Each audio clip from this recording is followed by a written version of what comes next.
Whether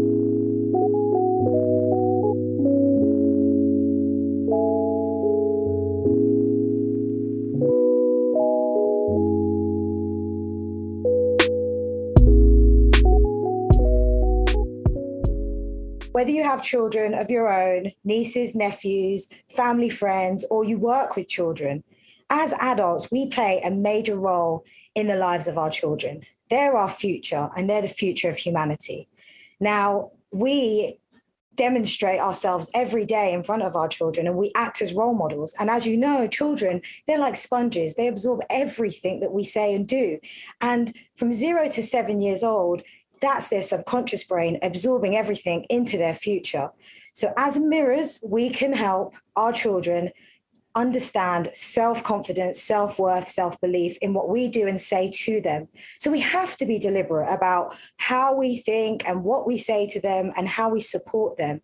At the same time, we have to allow them to fail. And failure is not easy for any of us. But as a child, those will be the first experiences of failure.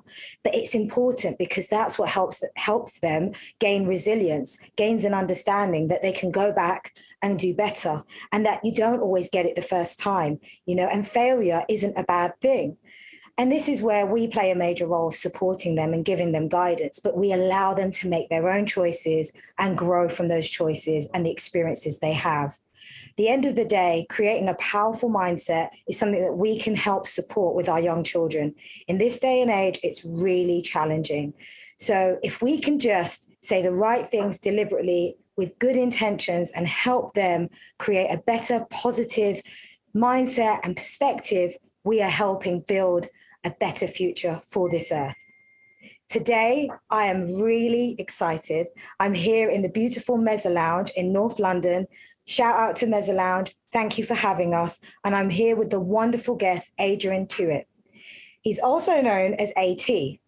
AT has founded a company called The Little Runners, and they run sports coaching for young kids in schools. Now, recently, he is in the recent years of what we've experienced through COVID, has also seen that there's a massive opportunity to help empower the mindset of younger kids. So he both empowers them through sports and physical activities, but also through their mental thinking and how better to kind of see perspectives in life. He runs talks in schools, and today I'm really glad that he's here with us. He's experienced his own challenges as a younger kid and probably got into the wrong crowds, but managed to get on track. And that's what's really empowered him to set up this business. And I'm really grateful for him to be here today. So with that being said, welcome, AT. Thank you for being here. Thank you. How are you? I'm good. I'm in a good place. I mean, the world's not in the greatest place, but my mind is good. So I'll stay in that place, which is a good place for me. And I have to always say this, when I do this podcast and I find guests, it's alignment for me. It's kind of, I don't always plan it. It's like the universe is aligning me with the right souls and the right just individuals that are on the same page as what we want to deliver as a message. And I said many a times, I want to talk about how we empower our children and how we can create a better future. And it's through our children, right? Of course. So, and to the love of Instagram, and we'll talk about social a bit later about the good and bad of it. But I came across one of your motivational videos and I was like, wow, this is great, because you're also a brown Black man speaking of positivity, but also to the younger generation. And I don't really find that regularly. What's your thoughts about? Yeah, I mean, I don't think the youth get enough positive information given to them. And the stats don't lie. We get given around 80% of negative information. So again, that's going to mess up as adults our mindset. But so much has gone on in society the past year or so due to the pandemic. It's going to mess with the youth as well, and how they look at themselves and look at what they want to achieve in the future. They now think it's not possible. So positivity really does help, and can take you to places you think you couldn't have gone before, but with a positive mindset, you can. Brilliant. And for you, empowering our children, it's the title of this episode. When we first started talking, it just came to me. I saw some of your content and I was like, that is the name of the episode. Resonated for you. What comes to mind? How do you feel when you think about that title, empowering our children? Yeah, I think the youth play a massive role. They're the future. Who's going to be our next plumber, electrician? It's the youth. Who's going to be the next one? Our next sports athlete is the youth. So we need to empower them to stay on track and to reach their full potential and what is they want to achieve. And these days it's getting a lot harder due to obviously, propaganda these days and what goes on outside of our home. So keeping them in the right place I think is very, very important, but also having the right mindset.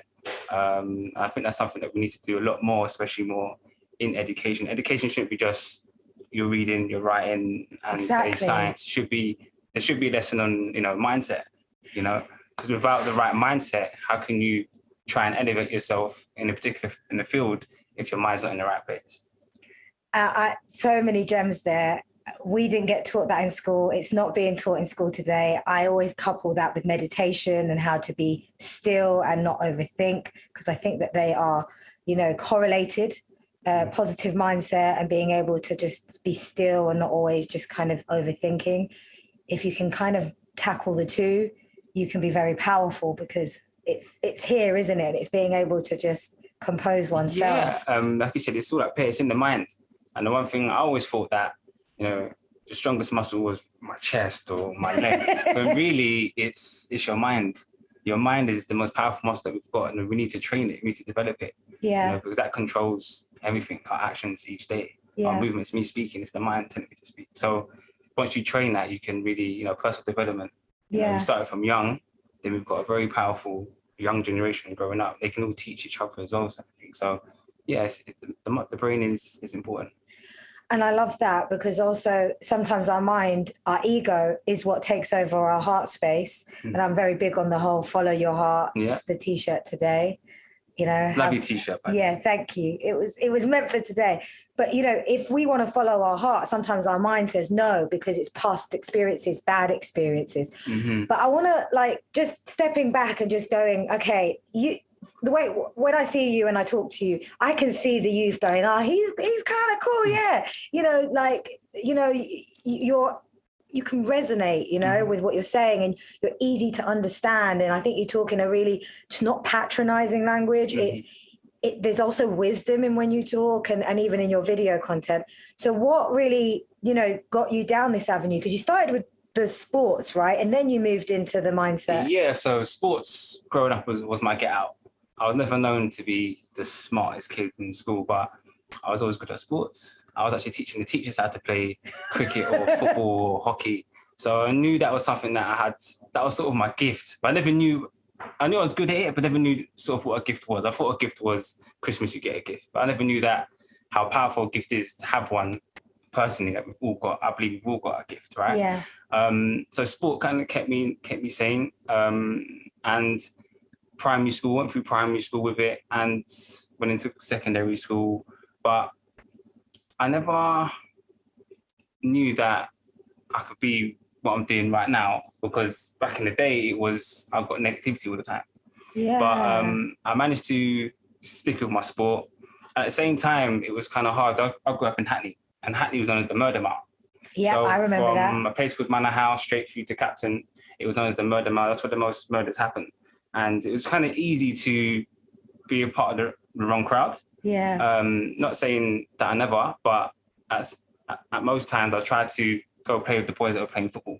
Yeah. Because I liked playing football. At the same time, I saw other things happen. It kind of excited me to be in that crowd, but I thought, let me go and play football, But it was easy to get caught up in things. So through sport, that was my total get out. But then I managed to get into sports coaching.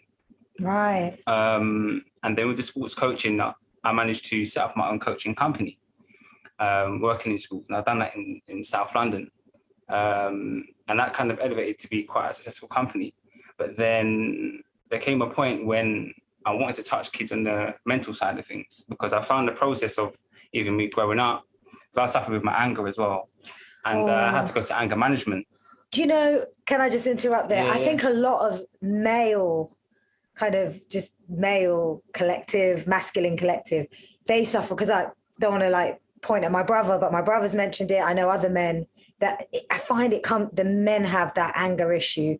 And I don't know if that is, I'm just going to put this out here, sorry to interject, but sometimes with men, they can't express their emotions. Yeah. So instead of going to like cry or show like really vulnerable emotions, they go to anger and frustration and aggression.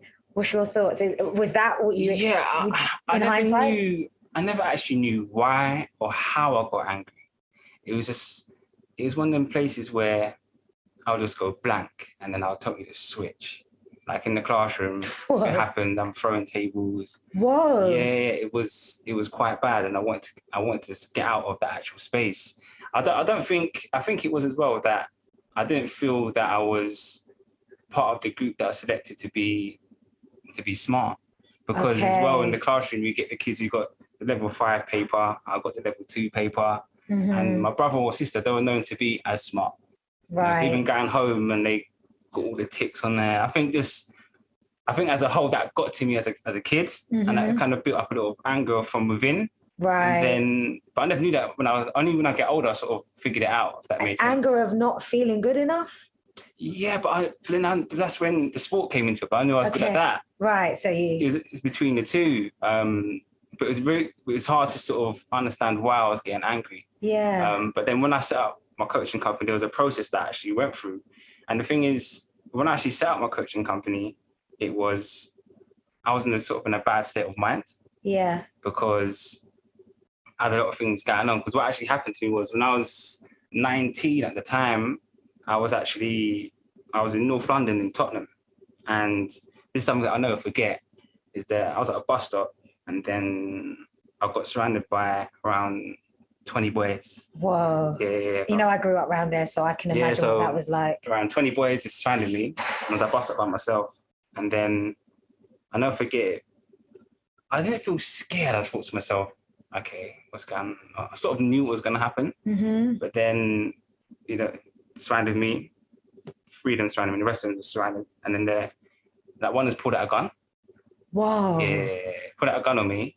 And said, give me what you got. At the time, I was actually working part-time in retail. And buzzing as you do, you're making a bit of money, a few £100, whatever it is. I had like 2 rings on. And like, they took my rings. And then, then they asked, I had my phone on me as well. They took my phone as well. And it was like, there was not a moment of me where I wanted to run or nothing, because I thought to myself, okay, I didn't feel it. At that moment, it was I kind of blacked out, because I thought to myself, if I do something wrong, if I did try to run, then they'll probably pull the trigger. Yeah. And so it was crazy because I never told no one about it. What for? My mum, wow. dad, brother, sister, friends, no one ever knew. You held it within. Held it. Next day, I had college. Yeah. Because I was working, I think I still had like maybe £100 in my bank account. I went back to the shop and bought myself the same rings. Oh, wow. So then I came to college a little bit late, but no one knew what ever happened. But when I think back on it, it was like, well, what was that person going through to make them even want to do that? Yeah. Their mental side. Yeah. To be part of a crowd, to be part of a gang. And then maybe a week later, when I wanted to set up my company, my dad he was clearing out his office that he had downstairs, and he had these tapes. He's like, son, take these tapes, and I don't need them anymore. I was like, I don't want to listen to these tapes, I don't listen to tapes on afterwards. Took the tapes, and it was a motivational speaker. Wow. And then I put it on and listened to it. A guy called Les Brown. Okay. You've heard of him, right? He's an American speaker. And I put it on, I listened to him for like 2-3 minutes, but then the words he was saying when he was speaking, it just resonated with me there and then. And then I listened to him all the time on YouTube, and YouTube, and YouTube, and YouTube, and YouTube. And then with that, that's when I liked motivational speaking. I only listened to him for like 2 or 3 years, but then those words that he was giving out stuck with me. So when I set up my company and I done well with it, when I had the hard times with the company, I would listen to Les Brown. Right. I listen to speaking. Yeah. My personal relationships, etc. I listen to Les Brown. He empowered you. Yeah. He made massive difference. And then I grew as an individual, like my mindset grew. And then I knew that I could be good talking to the kids about, because as a coach, you coach your kids through physical activity, but at the same time, you're like their mentor, especially the boys. They look up to you. Of course, yeah. You know? So the school even saw me while I was working as a mentor for the boys as well. But then I want to take it to another level, doing talks myself and talking to kids, because the one thing that he said was, it takes someone else's belief to believe in you before you believe in yourself. Wow, those are bars. And that was powerful. And so I don't think a lot of kids actually believe in themselves. But if I can believe in you and tell you I believe in you, you're going to feel a buzz. Yeah. And that's why I wanted to just excel and just tell every kid that I can even see or speak to that I believe in you, because I believe that we're all gifted with something. That is like phenomenal what you just shared, because that must have been 20 boys, can I just say? Mm-hmm. I mean, I remember growing up around North London and, you know, luckily I wasn't a boy, but I could see a lot of things going down. But as a girl, there was some like shady moments, let's say, where I was scared to walk home from school because certain girl gangs were after me or bullying me, and it was intense. But I never had anyone pull out a gun. No, it was. Yeah, it was. Like I can see the moment in my head. Yeah, but it doesn't anger me. That's good. You've healed. It's crazy. From it, right? It doesn't anger me. I see it as a moment of growth. Yeah, and I know that you're getting a lot of great press as well lately and previously, since you've been doing the mindset, you know, motivational speaking in schools. And it's also a way to help encourage the youth, especially young boys that get into violent kind of gangs and doing crime, to stay away from knife crime or gun crime. And I've seen some. Are you in the Hackney Gazette? And that was really great. Yeah, because see, you went back to your old primary school. I went back to my old primary school. Yeah, Yeah, that was important for me to go back to my old primary school. And talking, what you just said now about the youth, obviously since the pandemic, there's been a massive increase. They don't really talk about it, but there's been a massive increase of grooming. So that's when the so-called older sort of boys use the youth to go out to different locations and, you know, sell their products. And a lot of the youth see it as a get out of doing that because they're making a bit of money. They're part of a family, you could say. And family life at home might not be as good, right? You might not be empowered or supported or loved. Or a role model. Yeah. Say. And so they get into that crowd, you know, and then it sort of becomes their home. But then they don't know the consequences of being in that is deep. And once you're in, it's hard to get out. And if you do try to get out, there's consequences for you. And if you've got family, everything can be difficult. So for me as well, is letting these boys, especially the boys, not obviously, and the girls, things happen as well, but for the boys to, you know, think about the choices they're going to make. Mm-hmm.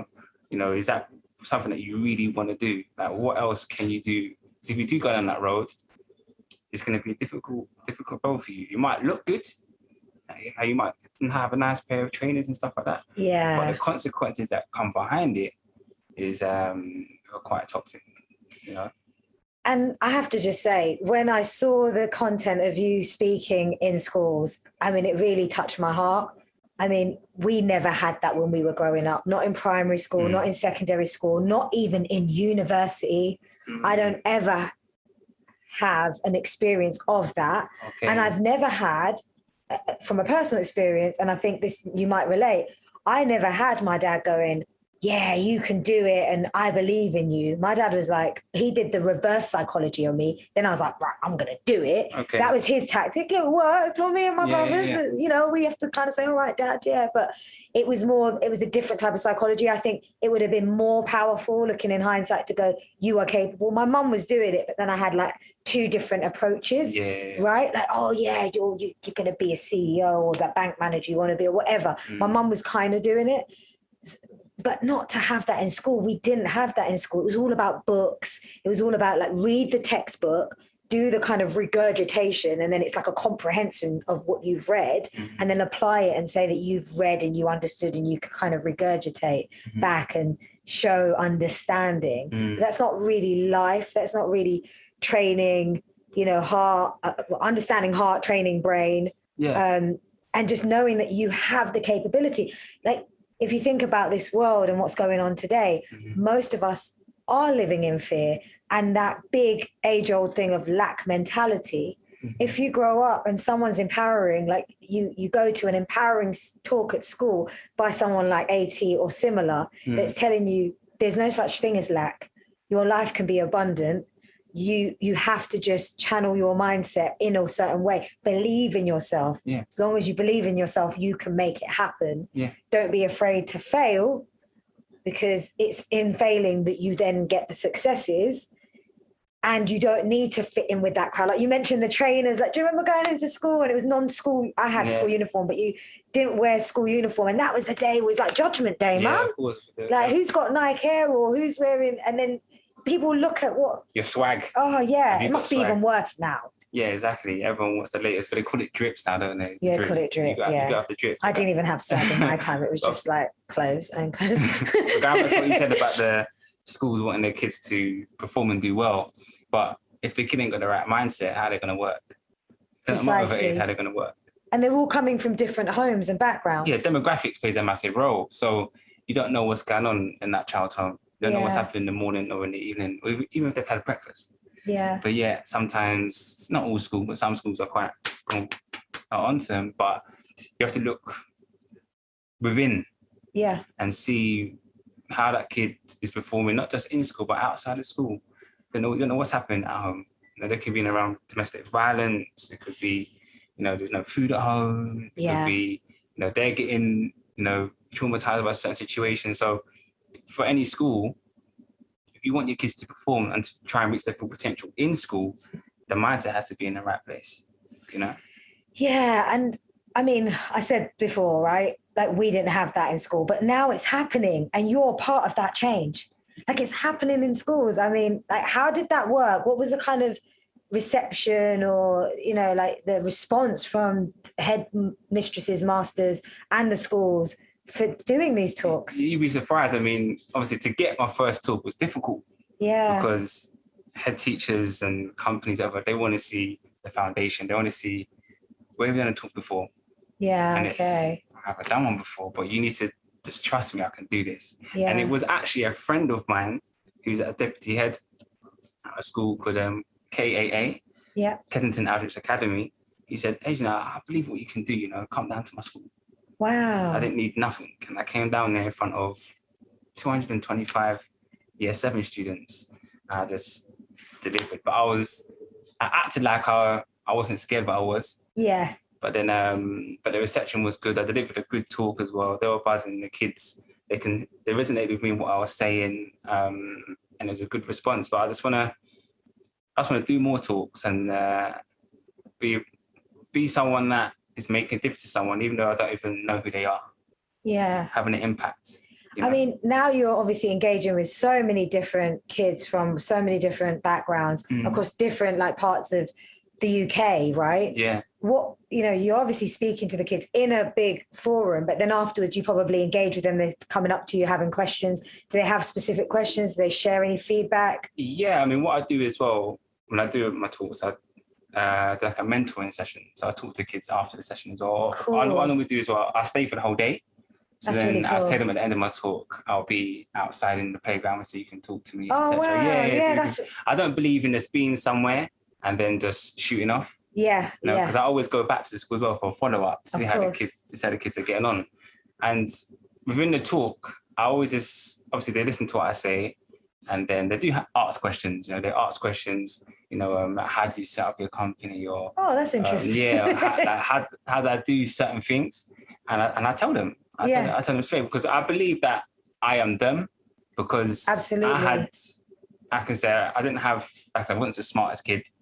I learned how to do things sort of by myself. I set up my company, learned how to do it by myself. Wow, I bought my first property thinking, okay, this is what you need to do by myself. So when I elevated, it's not about just what I can do. It's about my knowledge now. How can I then help somebody else? If they're even younger than me, it's even better. Because then it starts, the marbles start to think in their brain, okay, he can do it. He's a Hackney boy. Okay, I'm from the South or whatever it is. I can do it then. Yeah. So, I just want to keep supporting and making a difference. So if I know the answer, then I'm going to give it to you. Doesn't matter if you're 10, if you're 12, if you're 19, if you're 25, if you're 40. But especially for the youth, we want their brains to be that muscle that is developing with good information. Yeah, absolutely. You know, because like I said, it's not, doesn't get fulfilled a lot with positive information. So I think that's key. You know? Yeah, and I mean, that's interesting that that's the question that they ask, because I thought, you know, maybe that some of them might come and start opening up or getting emotional about stuff that's going on at home. You don't experience any of those I mean, moments? when I do the mentoring session, and I talk to the kids, sometimes they do say I do like a questionnaire about how they feel about school and how they feel about life. Yeah. And there's no names in it, so you don't even know who it's from. So you really keep everything private, right? So on the questionnaire, I have a question, I think it says, you know, how do you feel about school? How do you feel about life? A lot of them, when it comes to the life question, it's, I feel nothing. Oh, do you know what I mean? They feel nothing. And then another question is, how do you feel about, say, the pandemic? And they say, I don't feel, like an answer will be, what I want to do, I can't do it now. That's the answer. Wow. So what they wanted to do is, the answer is, what I wanted to do, I can't do it now. So they're feeling restricted and they're having a disconnect with just feeling, full stop. Yeah, and life. And because, like I said to you, they've been fed so much negativity. It's like what they want to achieve now, subconsciously they're thinking, it's not possible. Yeah, because of what they've been fed. And this is why it's so important. Like this podcast, what you're doing, the other guests we have on, they're influencing in a positive way young people, adults, communities. Like humanity needs this positive movement. It needs this kind of content, this guidance. We're not leaders or anything. We're just sharing knowledge. That's all it is. That's all it is. Because positive vibes, it wins all the time. Yeah, absolutely. Wins. But then sometimes it can get overpowered by the negativity. Yeah. That's when you've got to have a really strong mindset, you know, and try your best to block it out. And I guess for those that are listening or watching, I mean, you can keep a positive mindset, but if one day and I always say this on the podcast, but I just want to stop and say this, if one day you need to cry, just cry. Connect with your emotions. Emotions are moving through us all the time, but it's not that we become the emotion, it's that we acknowledge the emotion and we allow it to pass through, and then we can elevate back into a positive mindset again. So make sure you understand you have emotional intelligence, because that's important. It's important for just getting through life, because some days are shit. Some days aren't so great. Sometimes things are happening. Life is happening, and it was never meant to be a straight upward trajectory. No, there's challenges everywhere with your mindset, say workload, it could be your fitness, your health. Every day brings a new challenge, you could say. You know, you can't hide from it. Yeah. It's life. So, I mean, it really did kind of make my heart like melt when you said that they feel nothing. I mean, in terms of empowering the children, what would you say are like the most important things to be considering for anyone that's listening or watching when we're involved with kids, when we're spending time with them, whether it's family, friends, or through work instances? Well, I believe, especially with my experience working with children, right? So I haven't got kids of my own, but this is from my experience. So I've worked with kids for the past 15 years. Yeah. I just feel that you got to give them positive vibes. You have to encourage them and be there. Be present. Imagine, exactly. Yeah. For example. Hold space. Yes, because think of if it was your birthday, right? And you've got, you know, your friends coming, but then you've got one of your best friends who they're saying they're not too sure they can turn up, right? Yeah. And then through your birthday, that person didn't turn up yet. But then, say, 20 minutes ago, that person turns up. You're buzzing, you're happy. But a kid feels that excitement every time when you're there. Yeah. And when you give them something positive. When I take kids football and I say, listen, you're great, you can do great things. You know, I actually believe in you. Next time when you get the ball, just run, do a skill. I know you can do it. They look at that. All right. And that's there. Once they feel that, they can just blossom. You know, they're like a flower. They just shoot up. So I think it's always about just, you know, being there and being that positive sort of role model, that positive talk. And then when they'll make mistakes, let them know that life is about making mistakes. You learn from your mistakes. Absolutely. You know, every mistake that you make. I mean, I always say this to kids: you only give up if you only give up. Once you learn something, you only fail once you give up. Mm-hmm. All right, failure it happens all the time. Yes. Okay, but don't give up on that. Yeah. Right? Because if I gave up on speaking, I wouldn't be here now. Exactly. That makes sense. Because I had a speech impediment before. I couldn't even really speak properly. Wow. You know, but I sat at home and practiced speaking. You know, so and don't give up on what you want to. So it's always about, I think praise as a kid goes very, very, Goes very a long far. way. Yeah, I think praise does a lot, and not force them to be something that they don't know what they are as yet. Yeah. You know, some parents force the kids, you got to do this, you got to do that, you got to do this. No, it's how about what do you want to do? Yeah. You know, what makes you happy? Shout out to the camera producer man, Wave, the producer, because when we were getting ready for this, right, he was talking about how he tells his kids, you know, to really follow their heart. Yeah. So, you know, like if they're really passionate about doing some kind of activity, go for it. He promotes that. He doesn't try to force them down a different route. And I mean, I was kind of like almost a bit forced a bit when I was younger. I'm sure you felt that too. Yes, a little being compared to other kids. Oh, they're smarter, or they done this, or this one's gone to Oxford. Yeah, this is yeah, it. okay. And like you said as well, as producer, is make sure you're happy. Make sure you're happy. Following the heart. Happiness is key. Yeah. You know, and don't worry if you're not even labelled as smart, because I don't think how do you define smart? What is smart? Yeah, and this is the thing, you know, this is why, I mean, I could go into a whole like plethora of things of why I don't really want my kids to go to school, because I want to create my own curriculum. But I do think that part of school, it's great for some reasons, and it does provide a good, you know, a good sort of place of like learning. But it also gets you into that 9 to 5 thing. And then you come out and you're like almost like brainwashed and sort of programmed that you have to then go into a 9 to 5 sort of job. And why can't you be an entrepreneur? Why can't you follow a creative direction or a sports direction? Or just because athletes have a certain like, you know, athletic life.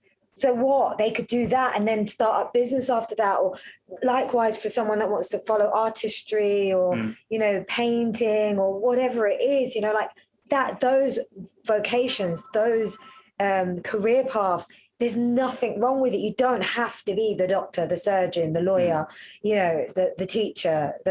No, you don't. You be what you want to be. You know, I knew I wanted to be in the sporting industry, so I want to do sports, and then obviously speaking. I want to be speaking. So it's doing what you want to do and trying to master it. Yeah. You know, I wanted to be one of the best coaches in the veneer. So I trained myself to be a really good coach. Yeah. Now I'm doing my speaking. I practice myself. You train yourself, develop yourself, you know, work on it every day, see what the top people are doing. And then, you know, you train yourself to be the best in your industry. Yeah. You know? That's what they need to know as well. It takes time to build, you know, it's building blocks. So I tell them that as well, you know, nothing comes overnight. And the thing is, what they see, what the eyes see, the mind believes. Right. Okay. So, you know, misdirection. All right. So when you see someone who's looked really successful, you think, oh, that's easy. But what has that person done? What's the backlog? What have they gone through? What challenge have they gone to actually get there? Yeah. You know, it's hard work, it's dedication, it's focus, early nights, late nights, early mornings, you know, consistency, getting told no. Failure. And again. Yeah. And again. This is it. And one thing I've learned as well is that a lot of children don't like the word no, even as adults. But for me, I've learned that no means not now. Thank you. And sometimes no is better than a yes in that moment. Exactly, because you might get told no. So a school might say they're not interested in my speaking. But then 6 months later, they feel as if their kids need empowering. And precisely. Oh, AT, we might need you back in. Can you come back in? Last time it was no. So always no, this means not now. Yeah. That's there's a better avenue. Right? That's how I see it. Yeah, and that's what you got to tell the kids as well, because you are going to get rejected. The point about what you see is what you believe, right? It becomes the reality. Social media, right? Like when we were growing up, and I don't even want to start quoting ages here, but there was definitely no social media. Like, you know, especially Facebook came in my 20s, leaving uni. So that was like the early days of Facebook. So there was no Facebook, there's no Instagram. So my parents didn't really have to worry about like Steph come off. Like the computer was like, you know, Super Nintendo and that kind of thing. So you just play a game. Okay, enough, stop, whatever. Yeah. So they didn't really have problems with that. I mean, my brother used to play a lot, but there was no social media. There was no like real absorption to that. And no one really had a mobile phone. Like mobile phones came out when I was like 16, 17, like a bit later on in life. But our kids now, you know, as young as 2, 3 are using laptops, know how to operate the phone, the smart TV, this gadget, Alexa, everything. Their whole world is the Internet of Things. Don't get me wrong, I work in technology in my day job, and I do see the value of the technology, but I do see the brunt of it and the impact it can have from really having a human connection to self, really having a understanding of the world from my own viewpoint, so from a child's viewpoint, rather than it being completely like clouded by social media. So you're seeing like these, you know, women looking a certain way, guys flossing with money and having this and that rapper and this rapper, and he's talking about that. I mean, it must be really sort of like over consuming the kids in the schools these days. Especially, and that's why a lot more needs to be done. And that's why they need to be told what they actually are looking at. So I see a lot of social media, I believe it's an illusion. Oh, absolutely. I don't talking where people make you think they look a certain way, but really, you know, within themselves, not actually even happy, but they know that other people are looking at them, you know? And they're the ones that actually need help, you know? Yes. Or make themselves say look rich and really they're actually not. Well, it's a known fact that influencers, and I don't have the stat but influencers actually suffer a lot of like mental health issues. They actually have a lot of self-worth issues. So that's going to be a lot of the internet, if you think about it. So if you think of an older person, think of a younger person, how they feel, you know, when they see that, or when they see, you know, someone on social media looking a certain way. They just think, say, most girls, you have to be slim, you've got to have this sort of physique, and then the girls now, they want to be that particular person. Yeah. But what they don't know is, well, sometimes that girl they're looking at, they've got mental health issues. Yeah. They've got anxiety issues. They've got loads of problems. They've got loads of issues, but like I said to you, what the eye see, the mind believes. You know, but that's when the youth need to be educated on what they're actually looking at. Yeah. And have the mindset to think, you know, just to know, you know, that not to be sucked into it, you know. You can look here, you know, have a bit of fun or whatever it is, but you know, don't see it as that is reality. Yeah, and I think a lot of anxiety is starting to become more prolific in the younger generation. I think when we were growing up in previous years, no one would talk about the word depression or mental health. Now it's trending so much. Someone told me the other day, and I can't remember who it was, but they were giving an actual example of like young kids going, she's a teacher. So a friend of mine's a teacher, and she does a lot of substitute teaching. And she said, Steph, it's ridiculous. Like, I can't believe what's going on right now. So she'll have kids going, I need a timeout. And they'll keep doing that. And they're like, it's my anxiety. Like, come on, man. Like, I'm not being disrespectful. Yes, there's anxiety and there's mental health issues, but now the kids are like using it as well. Yeah, they're using so it to how get do you out. draw the line? Like, it's difficult because even a lot more in secondary schools now, you're getting a lot more girls and boys that will like cut themselves. All right. But then with that, they know that they're going to get time out. They know they're going to get attention.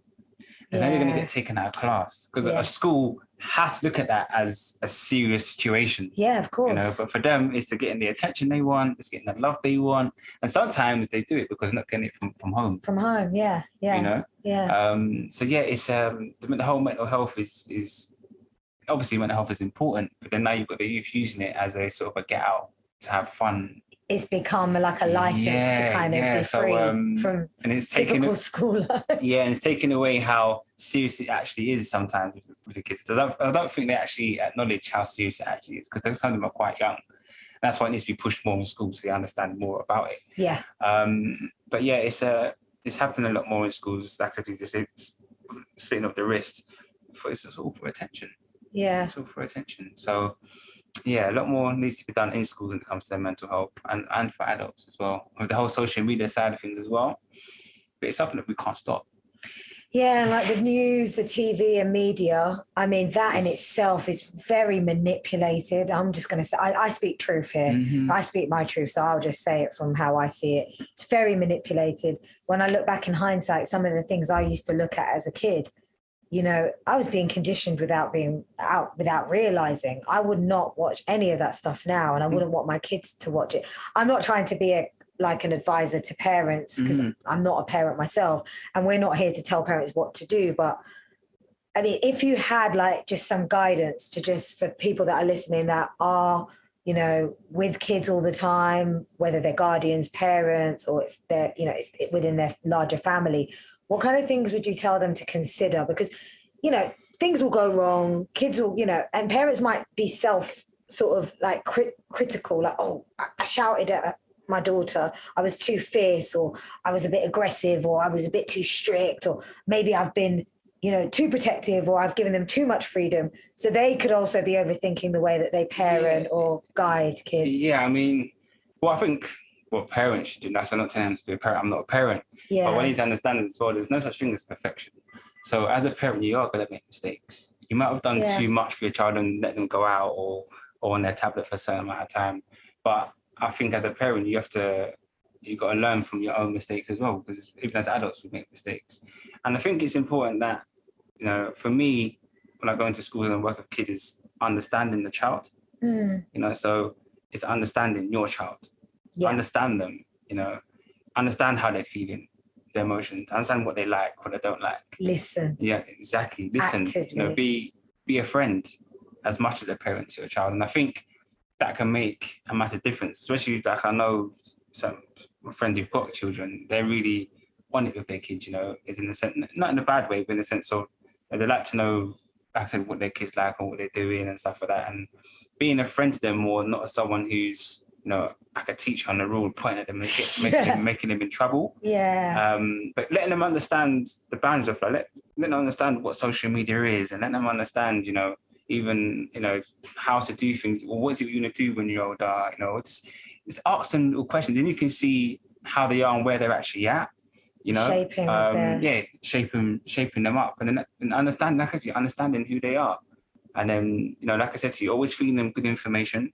Yeah. Because you don't know what they're getting when they, as much as you might send them to, say, a nice school, you don't know what's going on in that nice school. Oh, no. And so, I mean, some of these private schools, even, like, I remember when I went to school, my cousin went to a private school. She ended up, like, drinking alcohol at 14 and getting, like, an overdose and was in hospital. Private school. One of the top schools in North London, you know? It happens a lot. And there was me, like, goody two-shoes. But it doesn't matter, you know, how much you're paying for school fees, because she was around the wrong crowd, that the kids were like, it was a boarding school, and most of the kids were like overseas kids from the US and other countries. And they were just like not loved by their parents, just left. And so they were just doing things like trying drugs and alcohol and just all kinds of stuff. And so she was seeing that a lot earlier than me, where I went to school where everyone was going back home to their family. Yes, it's difficult. Yeah, it is very, very difficult. But, you know, I mean, I think the key thing is as well when it comes to the kids is just the boost. They all need a boost. As adults, we need a boost. We need it. They need a boost, and I think from a young age as well, they've always been told the first word that we actually understand is probably the word no. Yeah. Do you know what I mean? Which is probably quite negative at the end of the day. But so imagine if they've got that within their head all the time as well. You need to be there. You need to make sure you're giving that positive. You got to be trying to be a positive role model to your kid. Yeah. To your children. But you've got to be living that and believing that yourself. You've got to live it and believe it in yourself. And then, like I said, you've got to mirror it off to them. And I also think healing is a big aspect. You know, like a lot of parents have had their kids, they've not understood what they need to heal. So then it then projects into the parenting or to other kids that are in their life, others, even adults. So it's a projection, right? So if we start on being a better person ourselves, we can then, our light then reciprocates around us, and that we help others just generally.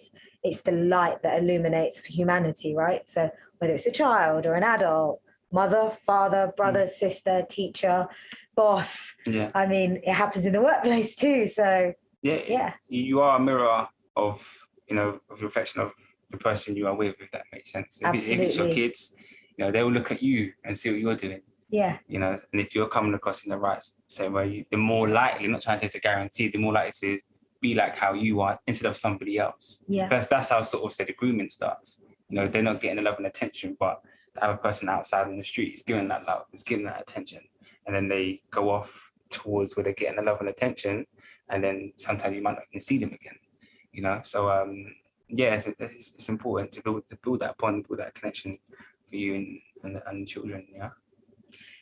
Wow, well, it's been a fantastic conversation. Thank you. I mean, empowering our children is something that we can continually learn about. I think that we need to proactively help our future generation, whether we're a parent or an auntie, uncle, brother or sister, we can all play a role today in humanity. There's a lot changing here on earth, and we can, if we move in a positive way, we spread our light, we work on ourselves and then emanate the goodness from within, we can have a massive impact and amplification on what is awakening on earth right now. So I hope that all of these kind of experiences that Adrian shared and that we've discussed today, and some of your own sort of talking points with kids to empower them, has helped our listeners. And whether our listeners are really young or older, as old as a grandparent, I hope that this resonates, because we can continually grow, develop, and refine ourselves every day. We become better, not just the kids, but us. Yeah, there's always time. Every day is a growth day. Yeah. Do you know what I mean? Every day. Every day is once you wake up, you're blessed, for one. And so, I've got a tattoo that says, one life, one chance. Live full, die empty. So that's a powerful thing that I like to do. But you got to live full, live life how you live. Do everything you want to do in your life. So when you are not here, you've done everything you need to do. So you die empty. So I think that's important as well. As much as you want to achieve something, or you want to make this sort of money, live life to the fullest. Just be happy. That includes your happiness as well. Yeah. If that makes sense. So one life, one chance, and live full, and then you die empty. I think that's important.